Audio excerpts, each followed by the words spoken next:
तर लाईक करा जोरात, एक्साइटमेंट ठेवा टॉपवर, कारण आली आहे निकिता घेऊन डेली लाईफचा प्रॉपर फ्लेवर. तर नमस्कार मंडळी, तर मी निकिता आज घेऊन आले आहे एक नवीन रेसिपी, ती म्हणजे गाजराचा हलवा.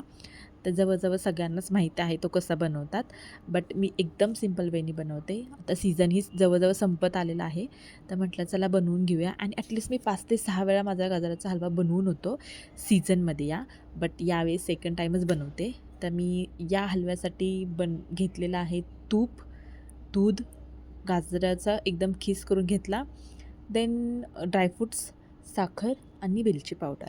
तर पहिल्यांदा मी तुपामध्ये छान ड्रायफ्रूट्स भाजून घेतले, देन त्याच्यामध्येच तो खीस टाकला, तो छान परतून घेतला आणि अंदाजे माझ्या दूध टाकलं मी त्याच्यामध्ये. मग दूध टाकल्यानंतरनं ते छान उकळी फुटते आणि एकदम त्याच्यामध्ये साईसारखा थर येतो. पूर्ण आटेपर्यंत थोडं हलवायचं आणि देन त्याच्यामध्ये आपला अंदाजे आपल्याला जेवढं गोड हवं आहे तेवढं साखर टाकली मी. तर मला जास्त गोड आवडत नाही, तर मी कमी गोड बनवते. मग त्याच्यानुसार मी अंदाजे साखर टाकली, ड्रायफ्रूट्स टाकले आणि येस, आपला गाजराचा हलवा तयार झाला. Please like and share and subscribe करा. Bye bye.